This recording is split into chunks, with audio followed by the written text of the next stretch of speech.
अशोक जी अपनी पत्नी के साथ अपनी रिटायर्ड जिंदगी बहुत हंसी खुशी गुजार रहे थे। उनके तीनों बेटे अलग अलग शहरों में अपने अपने परिवारों के साथ रहते थे। उन्होंने नियम बना रखा था, दीपावली पर तीनों बेटे सपरिवार उनके पास आते थे। वो एक सप्ताह कैसे मस्ती में बीत जाता था, कुछ पता ही नहीं चलता था। कैसे क्या हुआ, उनकी खुशियों को तो मानो जैसे किसी की नजर ही लग गई। अचानक शीला जी को दिल का दौरा पड़ा। एक झटके में उनकी सारी खुशियां बिखर गई।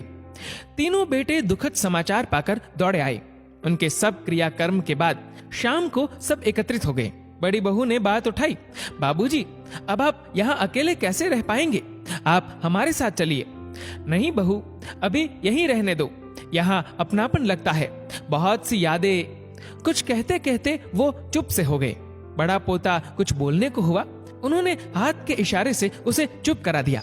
बच्चों, अब तुम लोगों की माँ हम सबको छोड़कर जा चुकी है। उसकी कुछ चीजें हैं, वो तुम लोग आपस में बांट लो। मुझसे अब उनकी साथ संभाल नहीं हो पाएगी। ये कहते हुए वो अलमारी से कुछ निकाल कर लाए। मखमल के थैले में बहुत सुंदर चांदी का श्रृंगारदान था। एक बहुत सुंदर सोने के पट्टे वाली पुरानी रिस्ट वॉच थी। सब इतनी खूबसूरत चीजों पर लपक से पड़े। छोटा बेटा जोश में बोला, अरे ये घड़ी तो अम्मा सरिता को देना चाहती थी। अशोक जी धीरे से बोले, और सब तो मैं तुम लोगों को बराबर से दे ही चुका हूँ। इन दो चीजों से उन्हें बहुत लगाव था। बेहद चाव से कभी कभी निकाल कर देखती थी, लेकिन अब कैसे उसकी दो चीजों को तुम तीनों में बांटू। सब एक दूसरे का मुंह देखने लगे। तभी मंझला बेटा बड़े संकोच से बोला, ये श्रृंगारदान वो मीरा को देने की बात करती थी।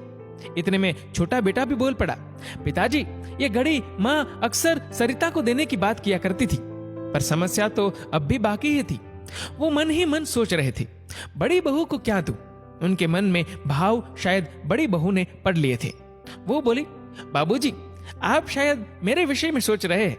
आप श्रृंगारदान मीरा को और रिस्ट वॉच सरिता को दे दीजिए। अम्मा भी तो यही चाहती थी। पर नंदिनी, तुझे क्या दूं? समझ में नहीं आ रहा।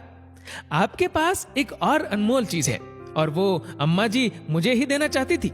सबके मुंह हैरानी से खुले के खुले रह गए। दोनों बहुएं तो बहुत हैरान परेशान हो गई। सब सोचने लगे, अब कौन सा पिटारा खुलेगा। सबकी हैरानी और परेशानी को भांपकर बड़ी बहू मुस्कुराकर बोली, वो सबसे अनमोल तो आप स्वयं है बाबूजी। पिछली बार अम्मा जी ने मुझसे कह दिया था, मेरे बाद बाबूजी की देखरेख तेरे जिम्मे। बस अब आप उनकी इच्छा का पालन करें और हमारे साथ चले। पेड़ बूढ़ा ही सही, आंगन में रहने दो, फल न सही छांव तो अवश्य देगा। ठीक उसी प्रकार माँ बाप बूढ़े ही सही, घर में ही रहने दो। दौलत तो नहीं कमा सकते, लेकिन अपने बच्चों को संस्कार अवश्य देंगे। दोस्तों, इस वीडियो को लेकर आपकी क्या राय है, नीचे कमेंट करके जरूर बताएगा। और अगर आपको वीडियो अच्छा लगा हो तो वीडियो को लाइक करेगा, शेयर करेगा ज्यादा से ज्यादा लोगों तक। और ऐसे ही और भी इंस्पिरेशनल वीडियोस के लिए सब्सक्राइब करें हमारे यूट्यूब चैनल को और फेसबुक पर फॉलो करें हमारे पेज को।